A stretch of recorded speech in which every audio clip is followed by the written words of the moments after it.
কার্যক্রম নিষিদ্ধ আওয়ামী লীগের পূর্ব ঘোষিত ঢাকা লকডাউন কর্মসূচিতে ঢাকা-চট্টগ্রাম মহাসড়কের নারায়ণগঞ্জ অংশে কোনো প্রভাব পড়েনি।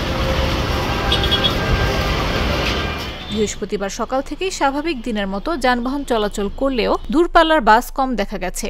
সকালে মহাসড়কের শিমরাইল, মৌচাক এবং সাইনবোর্ড ঘুরে এমন দৃশ্য চোখে পড়েছে।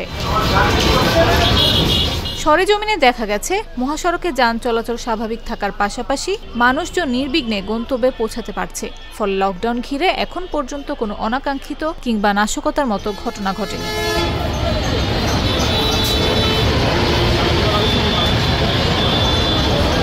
এদিকে পুলিশ জানিয়েছে যে কোনো বিশৃঙ্খলা এড়াতে পুরো জেলা জুড়ে ৪৮৩ জন পুলিশ সদস্য মোতায়েন রয়েছে। তবে পরিদর্শন করে শিমরাইল থেকে সাইনবোর্ড পর্যন্ত কোনো চেকপোস্ট দেখা যায়নি।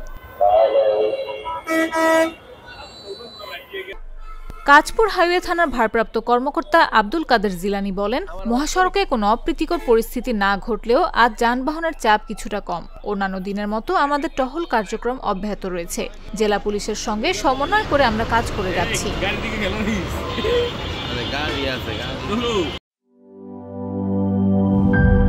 নাটা ডেইলি আর পানীয়র এক অসম কম্বিনেশন ড্রিঙ্কো। চিল থাকতে চান? ড্রিঙ্কো চাবান।